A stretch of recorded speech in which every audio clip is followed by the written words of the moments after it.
और कर्म ही परीक्षा देने वाला। कर्म के उदय में परीक्षा दे दो, और ले रहे हैं हम, चला करके परीक्षा दे रहे हैं। परीक्षा ली नहीं जाती, परीक्षा दी जाती है। इसी प्रकार दीक्षा दी नहीं जाती, दीक्षा ली जाती है। दीक्षा चाहिए, बात अलग हो, चाहना तो बहुत अच्छा है, 1 सेकंड नहीं लगता। फिर बाद में दूसरी वस्तु और चाहिए, फिर उसका समाधान कठिन हो जाता है, बहुत कठिन है। हाँ, दीक्षा देने में कोई देना ही नहीं, बहुत जल्दी हो जाती।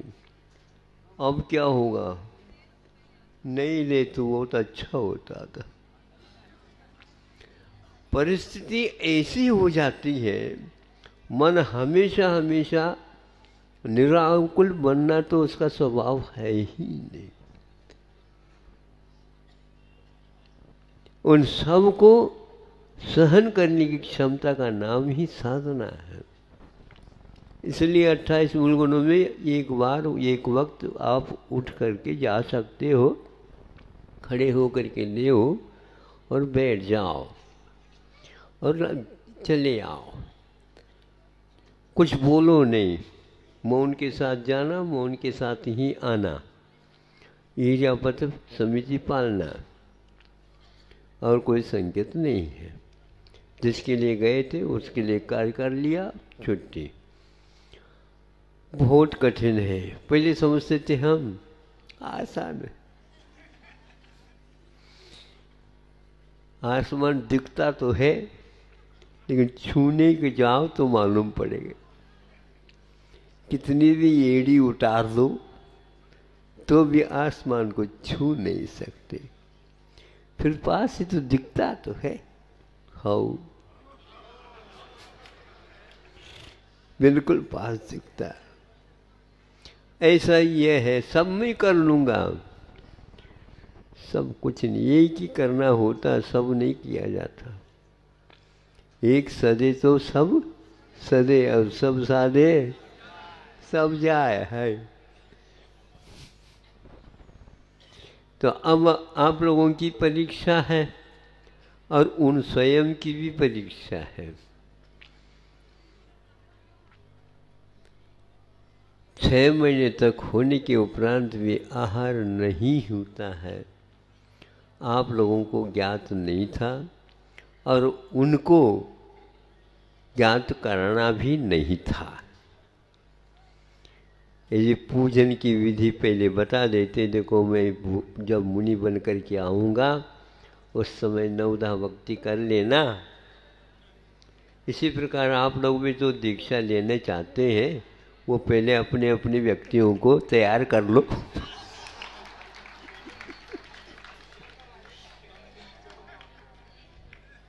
तो महाराज जी उठेंगे तभी तो होगा काम।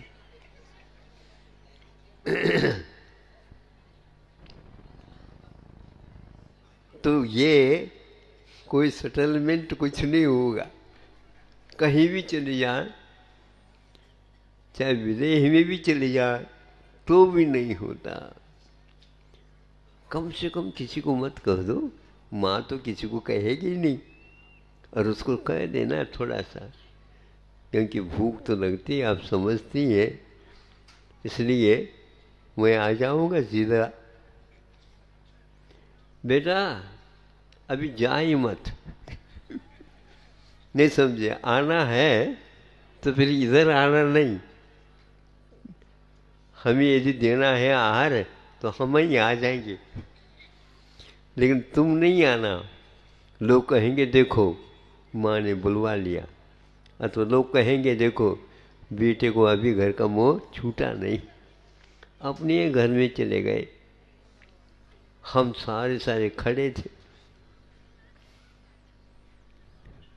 आप लोगों को अभी मानसिकता क्या होती है पता नहीं, बन करके एक बार देख लो। तैयार बैठे तो है भोजन के लिए।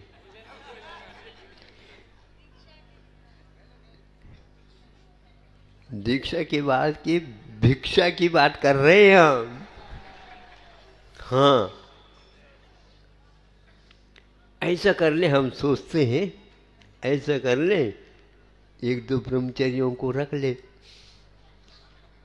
तो ब्रह्मचारी अपने आप ही काम कर लेंगे, उनका भी तो कर्तव्य होता है, हमारा भी काम हो जाएगा और ब्रह्मचारियों को भी काम हो जाएगा। हाँ, गाढ़ा भी हो जाएगा। ध्यान रखना, ज़्यादा एचवी गाढ़ा हो जाना ठीक नहीं।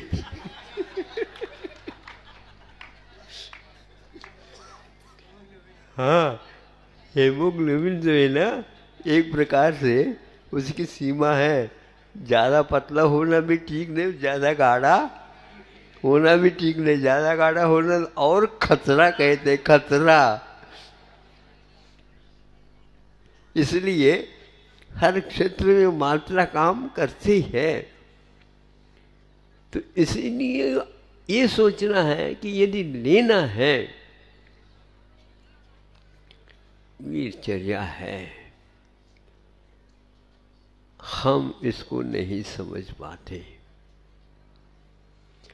और छठा सातवां छठा सातवां छठा सातवां ये बता रहा है, आत्मा का परिणाम स्थिर नहीं है। दीर्घ संगन के बाद भी और बिल्कुल कर्म अनुकूल चल रहे हैं, फिर भी वह अस्थिरता क्यों? छद्मस्त अवस्था में अस्थिरता ही एक स्वभाव है। हाँ, दीपक को देखो आप, दीपक की लो वह हिलती ही रहती है। अथवा दूसरा एक उदाहरण, पीपल का पत्ता बिना हवा का भी हिलता रहता है, ये उसका नियम है। ऐसा यह मन चंचल बाबा, हाँ, उसका नाम चंचल है।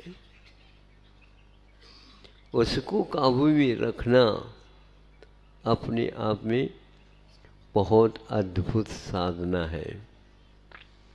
साधना में लीन वे महाराज अब आपके सामने आ रहे हैं, शुद्धि करने के लिए गए हैं। नए महाराज हैं, बड़े महाराज को पहले संकेत तो देना चाहिए था छोटे महाराजों को। हमने भी दीक्षा ली है। हाँ, आप उठने के उपरांत हम उठेंगे, या तो छोटों को पहले उठवा दो। घर में तो ऐसे करते थे, हैं? हाँ,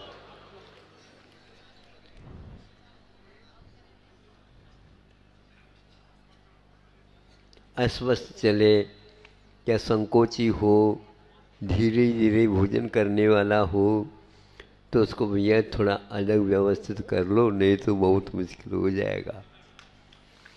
उसी प्रकार महाराज के साथ कई महाराज दीक्षित हुए हैं, तो वो यदि उनके साथ उठ जाए, साथ तो उठ नहीं सकते क्योंकि ये संकोची है। बाद उठेंगे तो उनका आर होगा, फिर बाद में बहुत प्रकार की चीज़ें हैं। संक्षेप, पहले हम संक्षेप से कहना चाहते हैं तो पूजन जो घर में होगा वहाँ पर वह एक प्रकार से संक्षेप से पूजन होता है। ऐसा नहीं आप बिल्कुल केवल रवि किरणों से चालू कर दो आधा घंटे तक। महाराज हमारा मौका कैसे मिलेगा? आज आप भाग्य से आए हो, शुद्ध चक्र मंडल विधानी मान लो फिर तो। संक्षेप से उस समय होता है, संक्षेप का अर्थ उतना ही है, अर्घ चला करके काम निकाल दिया, विधिवत कार्य करना है। तो यह हाँ देखो, ये शांति कहने से ये शांति होती है। आप लोगों को कहना ही पड़ता है और मन को भी बार बार समझाना ही पड़ता है। जैसे आप लोगों को बार बार कहना पड़ता है, आप भूल जाते हैं। महाराज भूलते नहीं, लेकिन आप भूलवा करके पुनः कहलवाते हो। कहना पड़ता है। मन भी इसी प्रकार समझा दो, हाँ वार्निंग लगता है, शुद्धि हो गई। चलो खड़े हो जाओ आप लोग शांति के साथ, रास्ता छोड़ करके अपने विधिवत, और जिन्होंने पड़गाहानि के लिए खड़े नहीं होंगे वो शांति बनाए रखे। कोई नहीं बोलेगा। हाँ बोले देखो अभी तक तो प्रवचन चल रहा था, बोल नहीं रहे थे, बोलो नहीं। हाँ देखो आ गई। नमोस्तु नमोस्तु नमोस्तु कहो।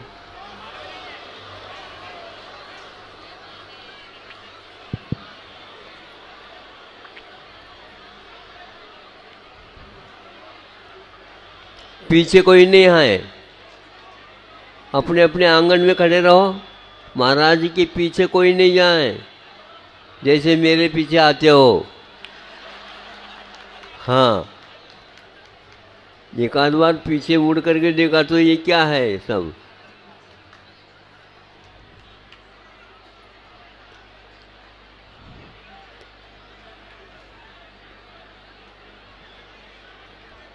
अब देखना है मुरुदेवी क्या करती है। अब देखना है नाविराय क्या कहते हैं। हाँ नहीं अब तो आहार हो जाएगा तो ठीक हो जाएंगे, लेकिन मुरुदेवी के यहाँ आहार होना बहुत दुर्लभ है। नाविराय के यहाँ आहार होना दुर्लभ है। बहुत दुर्लभ है। चला करके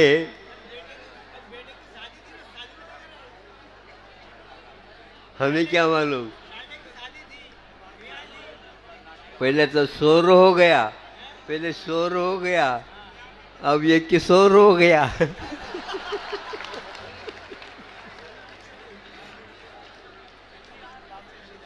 महाराज बहुत सुंदर आभूषण है, बहुत कठिन, कदम कदम पर विघ्न आते रहते हैं। हाँ हम स्वयं विधि मिलाना चाहिए तो नहीं मिल पाती। चूरन ले लीजिए महाराज। आ गए बिल्कुल। अयोध्या के पथ बहुत विशाल है। सोना ले लो महाराज, चांदी ले लो महाराज, महलों में आ जाओ महाराज। हाँ बोलो, आजमाओ अपने भाग्य को। ब्राह्मी और सुंदरी को खड़ी कर दो। कल तो 58 थी। पराधीन मुनिवर की चर्या, मुनि महाराज की जो चर्या है स्वाधीन है, किंतु चर्या के अर्थ चारित्र होता है और चर्या का अर्थ भिक्षावृत्ति होती है। भिक्षावृत्ति उनकी अपनी स्वयं की होते हुए भी उसका भिक्षा का होना पराधीन। कितनी भी आप व्यवस्था बुद्धिपूर्वक करना चाहें, अभिज्ञानी श्रोता श्रावक भी यदि कर ले तो भी नहीं कर सकता। आहार के विधि के अनुसार आप भक्ति कर सकते हैं, लेकिन किसी भी प्रकार से उसकी पूर्ति के लिए आप सोचो, वह आपका उपाय फेल ही होगा। एक एक ग्रास पराधीन रहता है। मुख में डाला हुआ ग्रास को भी बाहर और थूकना पड़ता है। यह विधि विधान है अंतराय के समय पर।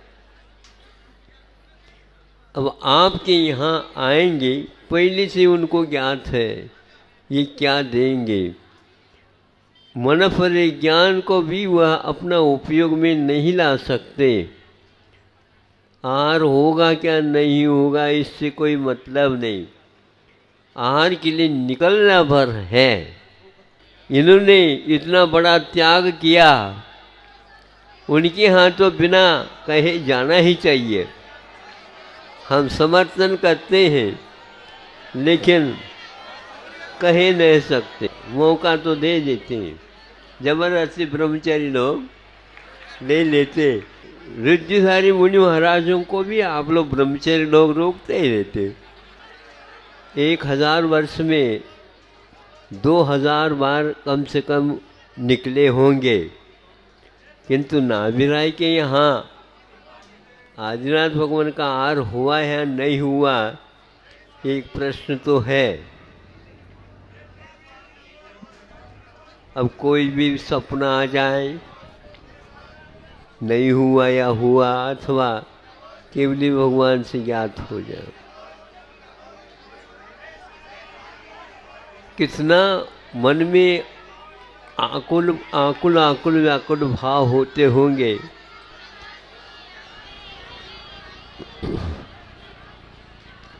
आहार आवक भी बहुत सहन करता है। भगवान के लिए कह दो। हाँ, सौदर्मिंद्र कहता है कि हमने सब कल्याण किया है, आहार तो करवाओ। कन्या ले लो, हाथी ले लो, ये सब मिठाई के परात ले लो, सब ले लो, लेकिन रसोई घर में ले जाते फिर बाद में दे देते तो ले लेते।